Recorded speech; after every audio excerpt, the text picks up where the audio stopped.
नाज़रीन, आपको बता दें कि वादी में ताज़ा बर्फबारी हुई है और इस बर्फबारी की वजह से जम्मू और श्रीनगर जो कौमी शाहराह है उसे बंद कर दिया गया। इस पूरे मामले पर बात करने के लिए हम सीधे रुख करेंगे अपने नुमाइंदे मुदस्सिर कादरी के पास, जो इस वक्त अनंतनाग से हमारे साथ जुड़े हैं।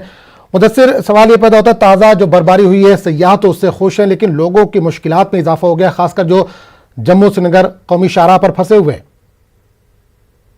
मैं आपको बता दूं कि जवाहर टनल के दोनों अतराफ ताज़ा बर्फबारी और बारिशों के बाद आज दिन भर फिर एक बार मुसाफिरों को सख्त तरीन मुश्किलात का सामना करना पड़ा। अगर जो वक्फे के बाद शाहरा पर ट्रैफिक की आवाजाही के लिए इजाज़त दी भी गई, लेकिन मुसाफिरों का कहना है कि ट्रैफिक मिसमैनेजमेंट की वजह से उन्हें ट्रैफिक जैमिंग जैसी मुश्किलात का सामना करना पड़ा। और मैं आपको बता दूं कि जम्मू श्रीनगर कौमी शाहरा, जिसे वादी कश्मीर और खिता लद्दाख या लद्दाख यूटी के लिए शहर की हैसियत हासिल है, और ये शाहरा सर्दियों के मौसम में अक्सर बेशतर मौसमी हालात का शिकार होती है और अक्सर ये शाहरा ट्रैफिक की आमदरफ्त के लिए बंद हो जाती है। और लगभग 270 किलोमीटर ये शहरा जो है, इसके बंद होने से कश्मीर और खिता लद्दाख का जो बकिया दुनिया के साथ जमीनी राब्ता है वो पूरी तरह से मुनक़ते हो जाता है, और जिसके यहाँ पर काफी मनफी असरात भी मुरतब होते हैं। फिर चाहे वो अशाए ज़रूरिया की किल्लत हो या फिर हवाई किराए में इजाफे की सूरत हाल हो, इसका बोझ भी आम इंसान पर ही काफी पड़ता है। और मैं आपको थोड़ा तफसील से बताऊं कि इस शहरा को वुसअत देने के लिए और इसे ऑल वेदर रूट बनाने के लिए 2011 में जो 4 लेनिंग का काम शुरू कर दिया गया था और काम को मुकम्मल करने की मियाद को 5 बरस रखा गया था, लेकिन ये काम 10 साल का उर्सा गुजरने के बावजूद भी अभी तक नामुकम्मल है, जिससे जम्मू कश्मीर के लोगों की मुश्किलात में मजीद इजाफा हुआ है। बिल्कुल, वजह से एक चीज और देखेंगे कि जो लोकल लोग हैं या जो ड्राइवर्स हैं खासकर या मुसाफिर जो हैं, उनकी ये शिकायत है कि इन्हें इन्फॉर्मेशन नहीं दी जाती, इन्हें जानकारी नहीं दी जाती कि रोड आगे जाकर ब्लॉक होगा, वो रास्ते में फंस जाते हैं। अगर उन्हें पहले ही जानकारी दी जाए तो वो सफर के लिए निकले ही नहीं। तो क्या हुकूमत की तरफ से कोई जानकारी इस वक्त दी जा रही है या इंतजामिया की तरफ से कोई जानकारी दी जा रही है कि कब तक ये ट्रैफिक बहाल हो जाएगा? देखिए, अगर ट्रैफिक के हवाले से हम बात करेंगे, ट्रैफिक को ऑलरेडी बहाल कर दिया गया है, जिस तरह से मैंने बताया कि वक्फे वक्फे से गाड़ियों को चलने की इजाजत दे दी गई। और जो ट्रैफिक प्लान हमारे पास आया है तो उसमें जो गाड़ियां हैं वो उनको कल जम्मू से श्रीनगर आने की इजाजत है, चाहे हैवी मोटर व्हीकल्स है या फिर लाइट मोटर व्हीकल्स है। लेकिन सवाल ये पैदा होता है कि जो मौसमी सूरत हाल है, क्योंकि प्रोडिक्शन भी है आगे 3 रोज तक की, तो इसमें जो प्लान होना चाहिए था इंतजामिया का या फिर जो मुतलकिन है, तो वो प्लान कहीं पर काम नहीं आता है, क्योंकि सर्दियों के मौसम में जब हस्बे मामूल नेशनल हाईवे बंद हो जाती है तो लेकिन इसके बावजूद भी जो ट्रैफिक मैनेजमेंट प्लान को ताहाल जो मुरतब करना था वो मुरतब नहीं किया जा सका है। और जरूरत इस बात की है कि हर साल पहले ही इस हवाले से इकदाम उठाए जाने चाहिए थे, लेकिन ऐसा नहीं हो पा रहा है। शायद इसकी बड़ी वजह जो है वो मुतलकिन के बीच जो आत्म तालमेल है वो भी बताई जा रही है, जबकि कई मकामात पर, जिस तरह से मैंने पहले भी बताया कि डिजास्टर मैनेजमेंट सेंटरों का कयाम भी अमल में लाया गया है, लेकिन ये सेंटर्स महज कागजों तक ही नजर आ रहे हैं, जबकि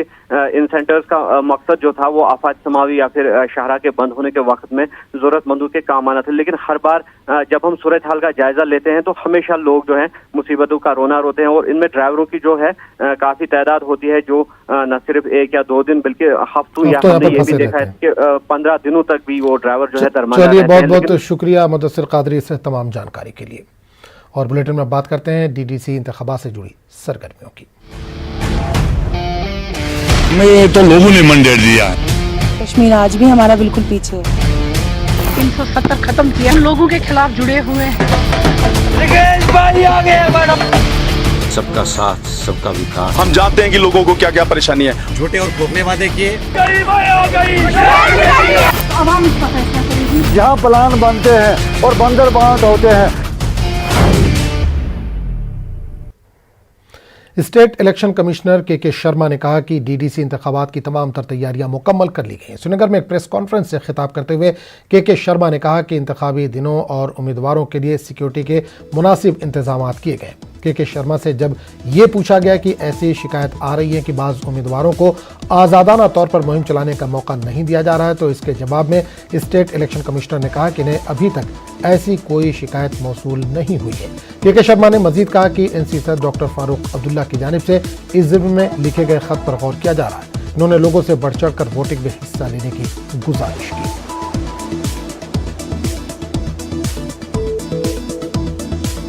जो इलेक्शन हो रही है इसके लिए जितने भी इंतज़ाम हमको करने हैं वो सारे डिस्ट्रिक्ट एडमिनिस्ट्रेशन ने और डिवीजनल एडमिनिस्ट्रेशन ने ऑलरेडी किए हैं। After it came in the media के कैंडिडेट्स कुछ पार्टीज़ के क्लस्टर अकोमोडेशन में हैं, और उनको डिफ़िकल्टी आ रही है कैंपेनिंग करने के लिए, ये सारी आज मैंने चर्चा करी है सभी डिस्ट्रिक्ट के साथ में।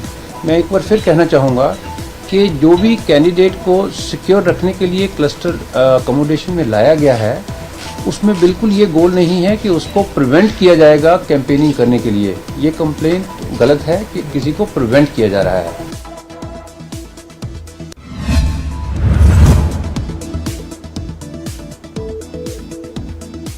बीजेपी के कौमी तर्जुमान सैयद शाहनवाज हुसैन ने कांग्रेस, पीडीपी और एनसी को खानदानी सियासत की पार्टियां करार दिया। इन्होंने इल्जाम आयद किया कि इन पार्टियों ने दफा 370 के नाम पर अब तक जम्मू कश्मीर के अवाम को इस्तेहसाल किया। अनंतनाग में डीडीसी इंतखाबात के सिलसिले में तशहीरी इजलास से खिताब के दौरान इन्होंने कहा कि इन जमातों ने यहाँ के नौजवानों के हाथों में बंदूक थमाकर इनका कत्ल करवाया। सूफी मोहम्मद यूसुफ, दरख्श अंद्राबी और दीगर लीडरान भी इस वक्त मौजूद रहे। एनसी, कांग्रेस, ये गुपकार गैंग ये गई हुई पार्टी है। धारा 370 के नाम पर ये लोग सियासत करते थे। 70 साल तक धारा 370 को बचाने के नाम पर वोट दे दो। कोई भी कश्मीरी जवान जब मरता है तो हम सबको दुख होता है। और ये पीडीपी वाले, ये एनसी वाले, ये सेपरेटिस्ट, ये हुर्रियत वाले, ये उसके हाथ में बंदूक देखना चाहते हैं। वज़ीर मुमलिकत खजाना अनुराग ठाकुर ने आज कठुआ के हीरानगर और डिंगा इलाके में इंतखाबी मुहिम चलाई। अनुराग ठाकुर ने बीजेपी उम्मीदवार के हक में वोट डालने की लोगों से अपील की। उन्होंने कहा कि कांग्रेस के पास क़यादत खत्म हो चुकी है। अनुराग ठाकुर ने इलाकाई पार्टियों को भी तनकीद का निशाना बनाया। पर गुपकार गैंग एकजुट हुई है और उसमें कांग्रेस भी हिस्सा बनी। कांग्रेस उन लोगों का साथ दे रही है, कोई जो चीन से सहयोग मांगता है, कोई पाकिस्तान की भाषा बोलता है, तो कोई तिरंगे का अपमान करती है। कांग्रेस की क्या मजबूरी है इनका साथ देने की? क्या कांग्रेस की बार बार हार मजबूर कर रही है कांग्रेस को इस तरफ आने के लिए, या कांग्रेस के पास लीडरशिप खत्म हो चुकी है? बारामूला और उड़ी में उम्मीदवार इंतखाबी मुहिम में मसरूफ हैं। उड़ी के परमपेला हल्के में 10 दिसंबर को वोटिंग होगी। कांग्रेस के सीनियर लीडर और साबिक वजीर ताज मोहिउद्दीन ने एसडीएम ऑफिस उड़ी में अपने पर्चा नामजदगी दाखिल किया। ताज मोहिउद्दीन ने कहा कि इन्होंने डीडीसी इंतखाबात में हिस्सा लेने का फैसला इसलिए किया क्योंकि गुज़िश्ता 6 वर्षों में उड़ी को नज़रअंदाज कर दिया गया। अपनी पार्टी के उम्मीदवार रफीक बलोच ने कहा कि डीडीसी इंतखाबात में नौजवानों को मैदान में उतरना चाहिए। मैंने ये सोचा, 6 साल से मेरी कॉन्स्टिट्यूंसी जो है ये थी, जहां जो काम मैं छोड़ के गया वो उससे आगे नहीं चलता। सेंट्रल गवर्नमेंट का कोई इरादा नहीं दिखता कि यहाँ 40 साल लोगों को बेवकूफ बनाया। अब इन्होंने बोला कि अब हम दफा 370 जो वापस लाना है रियासत के अंदर, 50 साल लोगों को और बेवकूफ बनाएंगे जम्मू कश्मीर के कश्मीरियों को। लेकिन रियासत जम्मू कश्मीर का कश्मीरी किसी भी लिहाज से इन पे भरोसा नहीं करता है।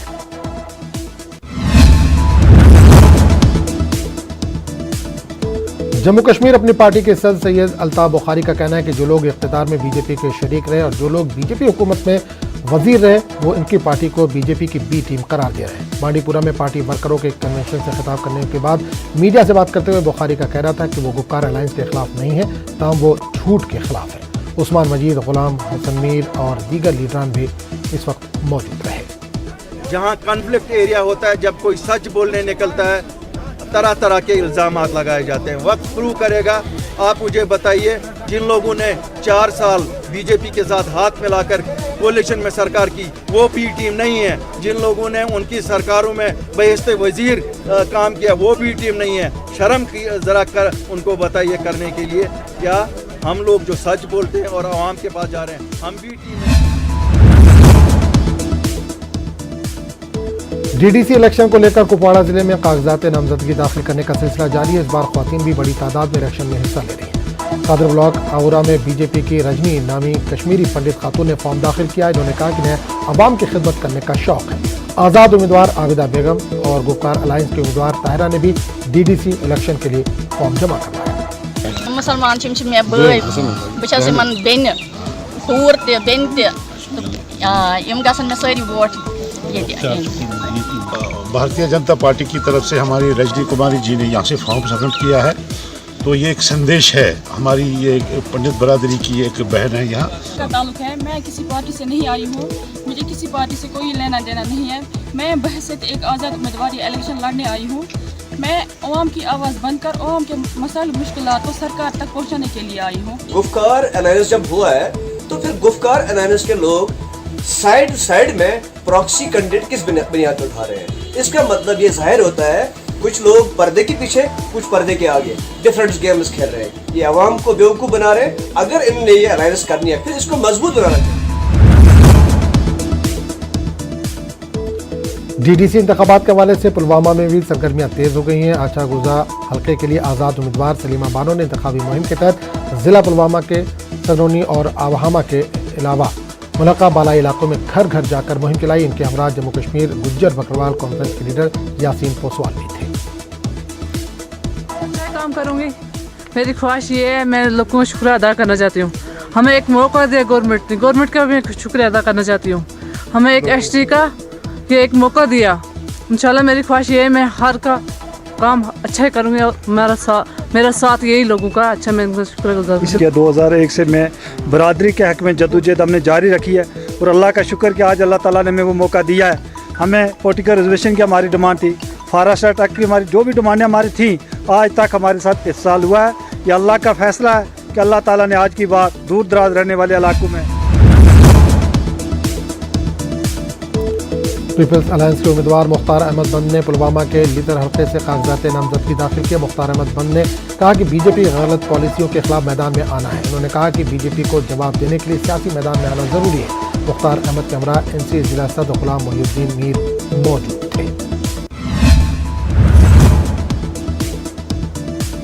गुफ्कार अलायंस के उम्मीदवार मंजूर गनाई ने लाम जौहरपुरा में इंतखाबी मुहिम को जारी रखा। इन्होंने अवाम को उनके हक में वोट डालने की अपील की। मंजूर गनाई ने बताया कि आज तक सरकार ने दूर दराज इलाके जात को नज़रअंदाज किया और अगर वो मुंतखब होते हैं तो वो इन मसाइल की तरफ खुसूसी तवज्जो देंगे।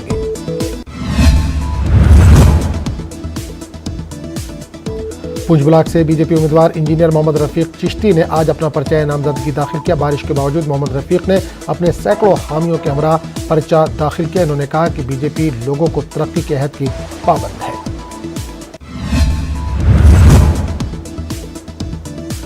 पुंछ में मंडी ब्लॉक के चैम्बर पंचायत के लोगों ने एक मीटिंग मुनक्किद की जिसमें फैसला किया गया कि ऐसे उम्मीदवारों को ही कामयाब बनाया जाएगा जो इलाके की तरक्की की बात करेगा। इन्होंने कहा कि सियासी पार्टियां बुनियादी मसाइल को छोड़कर कौमी मसाइल पर बयानबाजी कर रही हैं।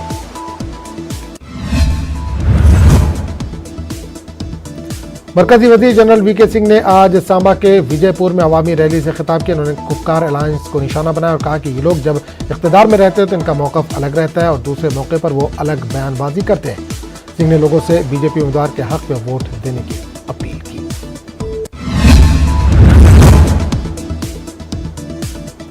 बीजेपी जम्मू कश्मीर के सदर रविंद्र रैना ने कांग्रेस और दीगर अपोजिशन पार्टियों को तनकीद का निशाना बनाया। रविंद्र रैना ने कहा कि जो ये पार्टियां जम्मू कश्मीर के अवाम के जज्बात से खिलवाड़ कर रही हैं। बीजेपी ने राजौरी के धांगरी और कालाकोट ब्लॉक में अवामी रैली मुनक्किद की थी।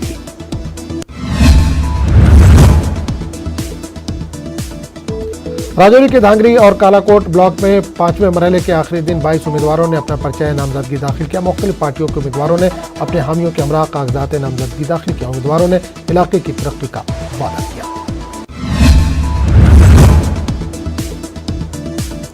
किश्तवाड़ के बर्फबारी से मुतासरा इलाके मरवा और वारवन में भी डीडीसी और पंचायती इंतखाबात की सरगर्मियां जारी हैं। इंतजामिया इलेक्शन को पुरअमन और बेहतर अंदाज में मुनक्किद करने के सिलसिले में हर मुमकिन इक़दाम कर रही है। इंतजामिया ने मरवा और वारवन ब्लॉकों में 168 पोलिंग स्टाफ को एयरलिफ्ट किया है। कोरोना वायरस को मद्देनजर रखते हुए एहतियाती तदाबीर अपनाई जा रही है।